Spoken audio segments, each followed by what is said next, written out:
Hello, and welcome to another video. So the other day I did a video for you, and I'll go ahead and link that video where I talked about some things that I would have liked to know at the beginning of my massage career. I shared those things with you in that video. This video is going to be more specific, and I told you in that other video, as I'm led, I'll do these specific videos because we're nearing the end of a certain chapter, if you know what I mean. So you'll see a lot more of these videos coming up here very frequently. If you see them long after, just know there'll probably be a playlist of them. But in today's video specifically, we're going to talk about massage routine. I am not going to tell you my routine. I'm going to just go over a few things to help you develop your own routine. So if that interests you, without further ado, let's get started with today's video. So I know when you hear me say routine, you might be thinking like routine sounds very routine, sounds very boring, but you do need to have like a basic routine, a basic way that you do things, and prepare for that to change. But you need to go into the massage prepared. Now, this does take some time to develop what works best for you, what works, like I said, what body mechanics work best for you, like what makes your massage flow like you would like it to flow. Everybody has their own style, but you're going to have to develop your routine. Now, more often, I'm talking about like not chiropractor and not like 10-minute massage, stuff like that. I'm talking about like working in spa in this video primarily. Now, you can use some of these tips in other instances, but I'm talking about, like I said, working in spa primarily. So the first part of your routine, you need to decide, what do you do when the client, first of all, when you first see your client, that's a part of your routine. How does your consultation sound? Yes, when we're first in school, I hope you learn how to do consultations in school, but outside of somebody watching you and somebody teaching you, how do you want your consultation to go? Okay. What makes you comfortable doing the massage? Like I told you in that last video, I mentioned like, are you allergic to tree nuts? That is like one of the lines that I say in my consultation. I want to know specifically, are you allergic to tree nuts? And are you allergic to coconut oil? I ask that because the alternative at the location that I work at is coconut oil, and I want to know this so that I can comfortably do the massage and not worried about if somebody's like going to break out in a rash or, I ask all these things. So you need to develop, what kind of questions do you ask in your routine during your consultation, okay? I will say also that a lot of times people tell you stuff and you have to be careful that when someone tells you what they want, that you don't automatically draw a conclusion about how the massage is going to go, because a lot of times they really don't know what they want. But that takes time to develop that skill of like, oh, this is what they're saying, but when I touch their body, this is what they need, and I'm going to pair what they need with what they're saying, and I'm going to create a specialized massage for this person. I will tell you this, not to boast in myself, only in the Lord, as I always say. The $100 tip I told you the other day, the lady was blown away that I tailored the massage to what it was that she asked for. But I tailored it not only to what she asked for, but in feeling her body and doing the massage, what it is that she needed. People don't know. They can't tell you what they don't know. So that's something that you develop, and that's a part of my routine, and I would highly suggest that you make that a part of your routine. Another part of the routine, which also I don't know if you realize, but you don't have to realize it, that's why we're having this conversation. When the person is on the table, what do you do when you come back in the room? Do you feel the body? And I don't mean feel the body. First of all, whenever you touch the person's body, especially if it's your first time seeing this client, you need to be very intentional about the way that you touch them. You need to touch people in a way that they feel safe. So don't just walk in the room and then lay your hand on somebody's butt. You know what I mean? Like, don't do that. I like to fix the blanket, fix the bolster, make sure that the person is comfortable, and make sure, remember, most of the time they're laying face down. If you have the person face up, that's a part of your routine, then that's a part of your routine. Most of the time they're laying face down, they can't see you. So you have to be very intentional about the way that you're touching someone once you come back into the room. That's a part of my routine. Like I said, fixing the blanket, fixing the bolster, I like to set my bolster up ahead of time so that people can get themselves comfortable, and then I'll like adjust them again while they're on the table when they first come back in the room. Do you do stretching before the massage? I like to feel the legs, just see what I'm working with. You know what I mean? Feel the back, see what I'm working with. Put my hand on the back, see if I need to move my table up or down before the massage starts. I like to do this. So What do you like to do for your routine? Like I said, you're just starting. You're going to have to decide what you like to do, but be okay building this for yourself. Nobody's entrance and exit looks different. Nobody's massage looks the same. And when you get ready to do couples massages, when you get ready to interview at places, the thing that helps you to build confidence is really practicing what you're going to do, not what somebody else is doing, which is why I'm not going to sit here and show you, because that's not going to help you out. Okay, if I'm giving you these videos and I'm giving you this information and you can't paint the picture for yourself of what you need to do, I'm probably not the best person to help you. Okay, all right, so create your routine. What do you do when you walk into the room? The consultation, that's a part of your routine. You know, turning on the table, asking about the table, asking about the music. I'm not a therapist that likes to do a lot of talking. I will tell you that most of the time people do not like to talk. Okay, if you start talking to people, be prepared to be talking to them every time they come back. Some people who do come in intending to talk, I want to tell you this as well. You could ruin your client relationship with the wrong conversation. So be very careful of just la la la la la la la. Less is more. Learn to be quiet. If they're talking to you, I'm not telling you to be rude and don't say anything back, but you need to learn how to wheel conversations down to nothing. Okay? Yes, definitely keep your personal business out of conversations. I know that wasn't here in my notes, but definitely don't sit there and talk about you. I remember I got a massage a while ago. It's probably like 4 years at this point in time. Massage, really, really good. The lady came highly recommended. However, during my massage, she was talking about her kids. Now, honey, I left my kids at home. Why you think I want to sit here and talk about yours? It was a huge turn off for me. Don't be up in people's massage talking about yourself. If you're going to talk about anything, don't be talking about yourself. I would prefer silence. And most people, I'm telling you, even if they are okay with talking, they didn't come in there. They're not paying money to talk to you. You will ruin the massage unintentionally. So I'm just letting you know that, just a heads up.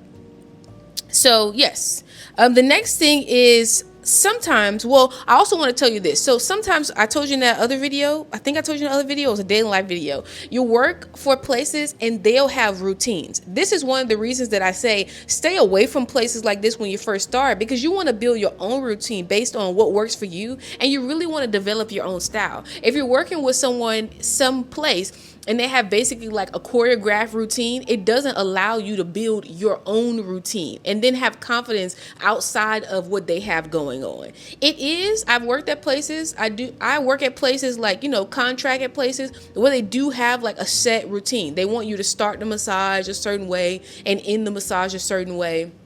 But again, you can do that later on in your career. I would highly suggest going to a place that doesn't require you to be so routine to start. Okay. All right. So sometimes people subtract body parts. Now, what do you mean by this? You created your routine, like you broken down the body. I think I mentioned this in the Massage Like a Pro video, but you have this in mind for yourself. So for you, what does a 50-minute or 60-minute, depending on wherever it is that you're working, but let's say 50-minute.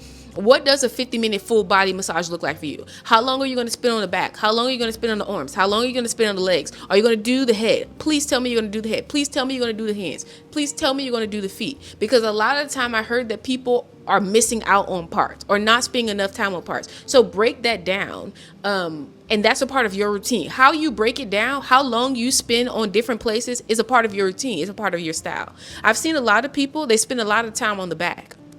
And as a person who doesn't like people to spend a lot of time on my back, you feel like you didn't get, all the massage. You like the legs, and there's other parts of the body that are more relaxing than just doing the back. Like arms are relaxing, legs are relaxing, feet is relaxing, hands are relaxing. Don't waste, 30 minutes of a 50-minute massage doing somebody's back, if that's not what they're asking for. Now, if they specified that they want back only, which we'll talk about that here in a second, then of course you'll do the back only. And maybe you'll even do a little stretching in other places. But don't spend all the person's massage on their back if that's not what they asked for. So, like, with that being said, sometimes people subtract body parts. So you go in it in your mind what your routine is going to be, and try not to roll your eyes when they say, oh, don't touch my hair, especially the black girls. Oh, don't touch my hair, and oh, don't touch my feet.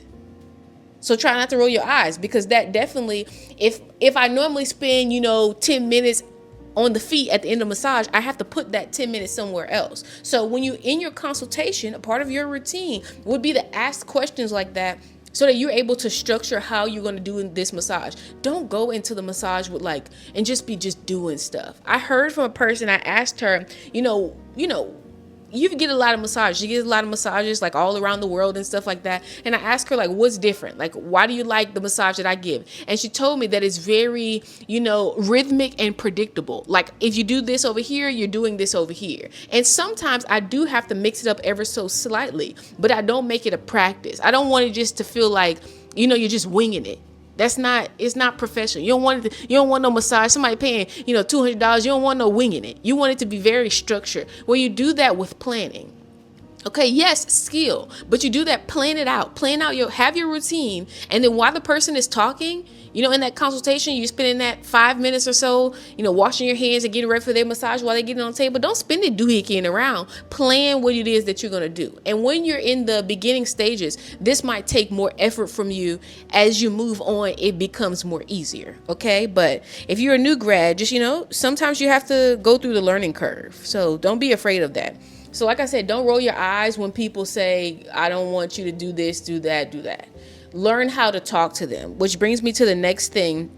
And that is use the right words. Whenever someone says, I'll ask them, I'll say, do you have any areas that you'd like me to focus on today? Now I changed my wording. I used to say, what brings you in today? And people will go through this long list of stuff. Did you have any areas that you'd like me to focus in on today or to avoid? And when I ask that question, the person usually will say, my neck, my shoulders. And I'll say, okay, so we'll use that as an extra focus area. Would you like a full body overall? So help the person with the conversation. Let me tell you something. If someone says they want you to do, their neck and their shoulder, and you spend, like I said, 30 minutes of their 50-minute massage there, and they still want a full body, you don't want to make that mistake. Okay, so just be thorough when you're asking questions. Don't be asking questions during the massage. Just be thorough.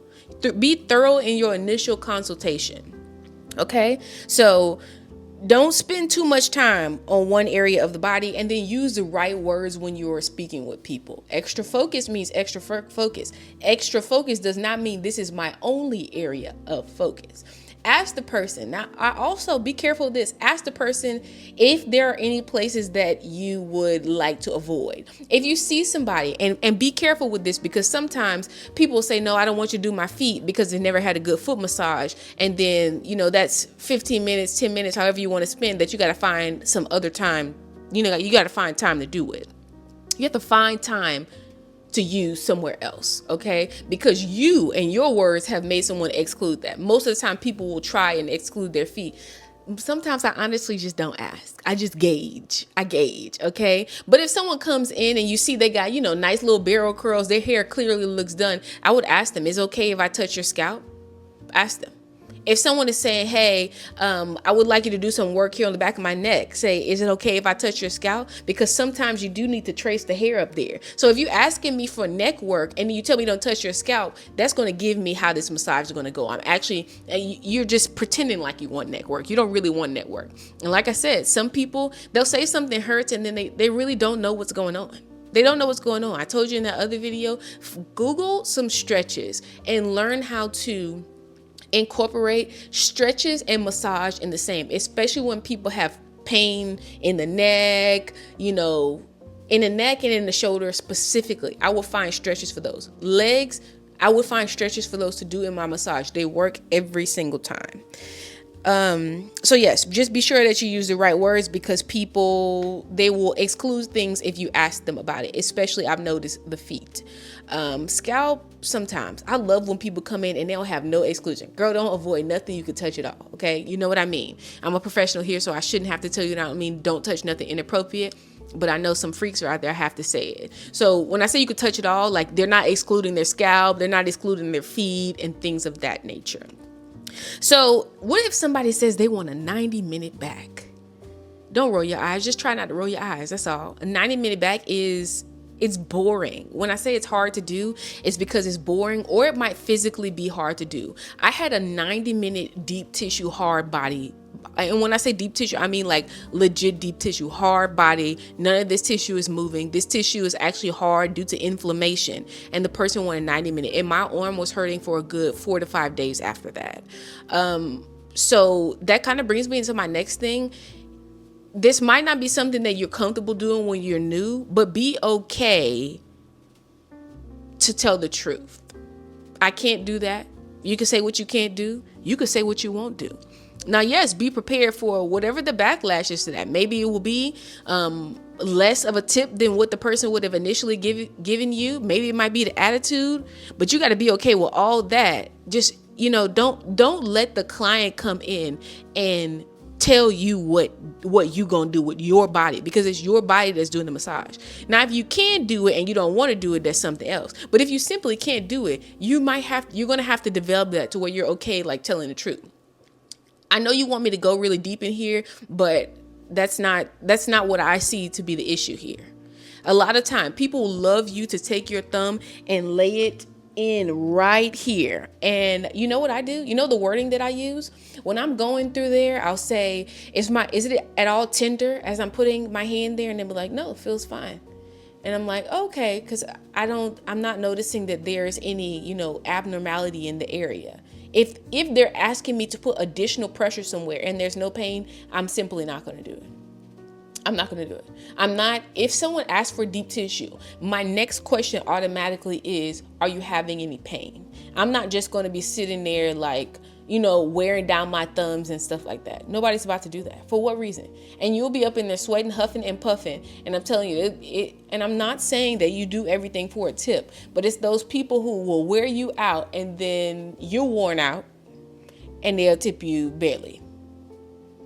So just don't do it. It's not worth it. And you don't want a repeat client who wants something that you don't enjoy doing. Okay, some people enjoy that elbow stuff. If that's not your thing, don't let it be your thing, because you will get clientele based off what it is that you do. Okay, so a 90-minute back. If someone asks for a 90-minute back, and I mean 90-minute back, and someone has a 90-minute massage and they say, oh, I don't want my scalp, oh, I don't want my feet, oh, I would actually like to stay face down. Try not to roll your eyes. Just try to ask them, hone in on what it is that they need here. Like, do you just want to relax? Like, begin to ask questions that help you to develop the routine for the massage, okay? Because 90 minutes, I did a 90-minute, literally the guy was like, he did not want to flip over. So that was interesting. And change positions. So while you are doing, like if you're doing a 90-minute massage, you can do the same area, but change the position. What do I mean by that? Let's say you're doing the back. You're doing the back at one point in time when the arms are straight down. Do the back. Let's say you do the back 5 minutes like that on each side. And then the next time you drape one of the arms down, you do the back like that another 5 minutes on each side. And then let's say you put the arm straight up, like hanging off the table, and then you do the back another 5 minutes, just like that. You're able to access different muscles and do different movements like that, and it feels different. So when you're developing your routine, make sure that you're doing some of that, like you're doing a little combination, especially like, okay, here's my routine. If somebody say they have shoulder problems, here's my routine. Somebody saying their neck hurts, you begin to develop that over time. So I said, when you're just starting off and you haven't seen as many clients, it's harder because you haven't had the exposure. So just develop your routine, and then as you see more things, you'll continue to develop it. Okay. So an hour foot massage. What happens if somebody asks for an hour foot massage? I personally, we don't do this where I work. I have seen this on the mobile apps before. They call it reflexology, and basically what it is just a foot massage. Okay, you can argue with somebody else because you won't be arguing with me. I'll block you in the comments. It's just a foot massage, okay? And people try to use different names for it and say they're doing different things just to really take people's money is what it is. It's a foot massage, but I would never sign up for doing an hour foot massage without having seen the feet. Why is this, you ask? I believe I mentioned this in the Massage Like a Pro video as well. Some people have hard feet. What do you mean by hard feet? This is moving. You see how I'm pushing my finger in there and my thumb is going down, right? This one is a little bit more taut, but you still can see like this tissue is moving. It's loose. Some people's feet, when you go to put your hand in there, it's like this. You see how it's not moving as much? moving, not moving. And it will wear your hands out. We call them thick feet, tough feet. If you got to sit there and massage tough feet for an hour, you're not going to have fun. Your hands are not going to have fun because of the position that you have to use when you are doing feet. Okay. If someone is doing, like, let's say they want additional time with their feet, you can try and do the feet as the person is laying prone. So with their face down, you can do their feet. You can use your knuckles, but some people don't like that. Most of the time, people like that traditional foot massage when they're supine and you're doing their feet, but it can be a bit harder on your hands, especially if the person has hard feet. So what do I do to combat this? First of all, I just told you, I would never accept the massage, our foot massage, without seeing the person's feet, like without having massaged the person's feet. Okay, first and foremost. Second thing is, if somebody wants additional feet like added to their massage, while I'm doing the legs, the client's, face down, right? While I'm doing the legs, I'll make sure to just touch the feet. Why do I do this? I want to see how long can I spend on these feet. Because if I put my hand down there where you are prone, while you're face down, and I get this, it's giving 5 minutes. I'll spend 5 minutes doing your feet. And I mean 5 minutes for the both of them. Now, if your hand, usually you can touch people's hands as well and then see, because this tissue is kind of similar, right?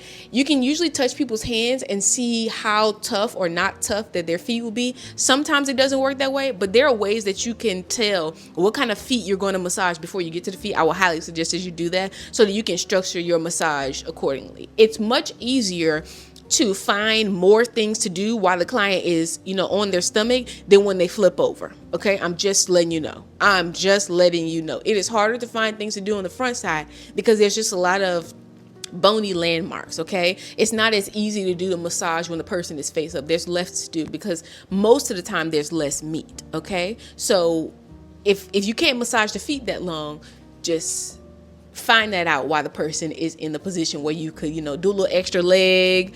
You can do a little glute work on top of the sheet. You can go back up to the back if you want to. But once you flip them over, you can't flip the person over and say, oh, I ran out of time. You can't do that. So you have to, that's a part of developing your routine. Okay.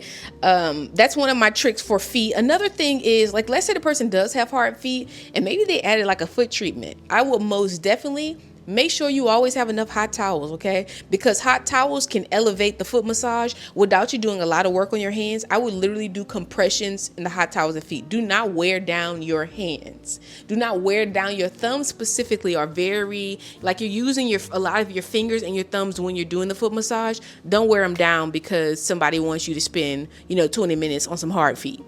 It's a no.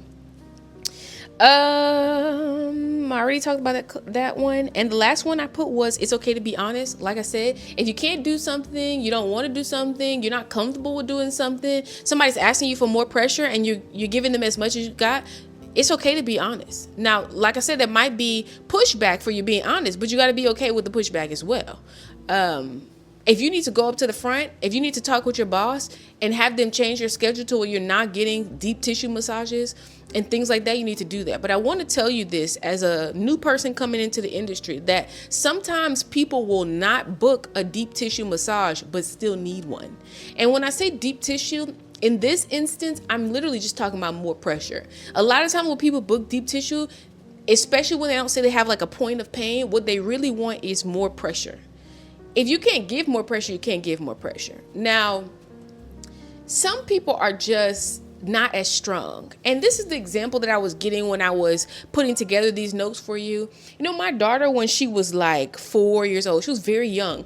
She knew how to do push-ups. She does push-ups now. She'll be eating her food and she'll get down on the ground. She'll start doing push-ups. Somebody who's been doing push-ups since they're 4 years old and then they turn around, they're 30. Do you think you're going to be as strong as them? Probably not. So just because someone else can give more pressure and then not wear them down, that don't mean that's you. That might not be your thing. It might not be your style. That might not be something you can do. And that's okay with that. Work with what you got. Don't try to break yourself down. Don't try to be, some super strong. Just don't try to do that if it's not you. You're just going to hurt yourself at the end. Okay? So, yeah. Find out how to do some stretching. You might be a good person. You might be a good stretch therapist. Stretching and massage still go well together. I actually like stretching better than doing stuff like laying my elbow into people's body. Most of the time, the pressure that I use is not laying my elbow into people's body. I'll use my hands, I'll use my knuckles, and overall, I'll use my body weight. I'm using my strength with the massage. But if you don't have the strength, you just simply don't have the strength. There's nothing wrong with that.